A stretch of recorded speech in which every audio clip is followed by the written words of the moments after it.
I've been following the American election, and I've been particularly interested in the issue of how abortion is a big part of it. Here in Denmark, we have legalized abortion, and that might make some people think that we are like the doorstep of hell and all demons and so on. But how it works is actually quite different from that.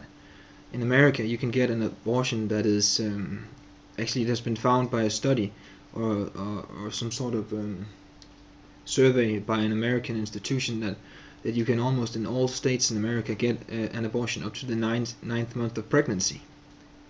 Yeah, here in Denmark where it's legalized, you can get it up to the 3rd month. Yeah, and that's actually we had a couple here who yeah, and if you want to do it after that, basically you can't because it's illegal. So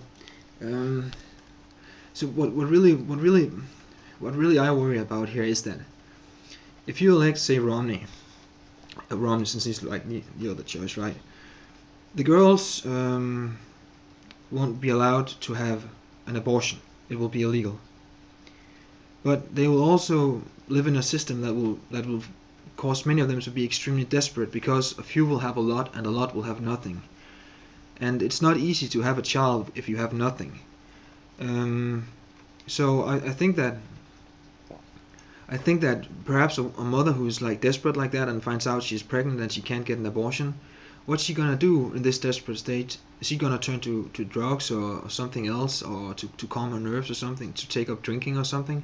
How's that gonna affect the health of the child? How is this desperation in and of itself gonna help the child develop and grow? You know, it's not enough to be born. You also want to have a healthy child. That's considered common sense in just about every part of the world. That's not the same as saying that one should abort sick babies. We had a couple here in Denmark who tried to abort a child because I think part of the hand was missing, or the hand was missing, and that was legal here as well. They went to England to get it. So that's a bit of a shame on you, England. But the point is that how can you say that it is pro-life if you create some circumstances for the mother that is so desperate and that will cause so much fear and well, she is going to be intimidated by the whole thing. There's no support for her. There's no maternity leave. There's no care for her, and she will basically worry her entire life that her child will get sick. How is that loving one's neighbor? And the thing is, if you elect, say, Obama, he's gonna give you a better medical system. And what does that mean? That means that when a girl goes to a doctor, which is where you're gonna go if it's legal, you can get it through legal challenge. She's gonna go to a doctor who's well educated, and he's not gonna say, "You want an abortion? Sure. Go ahead, we're just going to make one and you're going to be out of here in 5 minutes." The way it works in Denmark is if a girl says she wants an abortion, she has a fucking counseling session and she has to talk to the doctor, and she has to come back, I think, a couple of times and think it over. And the doctor is really going to counsel her, is this the best choice? Right now, with Romney, he's going to create such a sense of desperation that these girls are going to be fucking scared out of their minds not to have an abortion. It's completely the opposite of what you're presenting it to be. And I can't believe that this has become an issue. That this has become so misrepresented.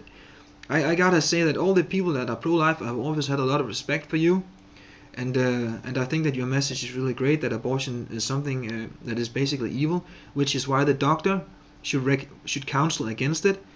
But throwing girls to the wolves and then expect them to be happy and so on, it's.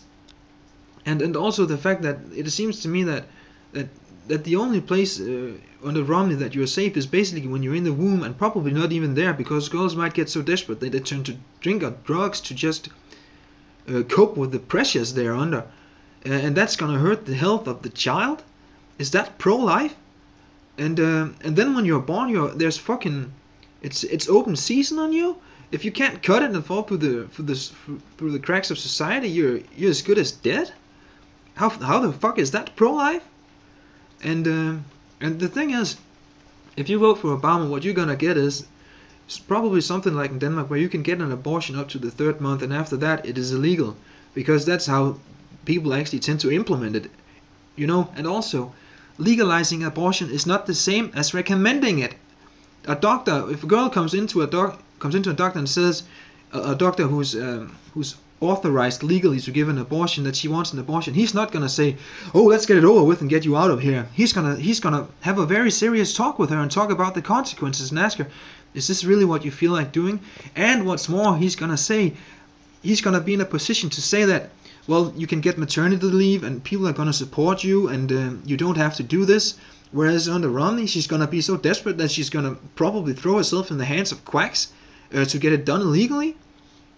You guys are so fucking fucked up. It's just completely batshit insane what you've got going on over there, and you need a fucking wake up call. Wake the fuck up.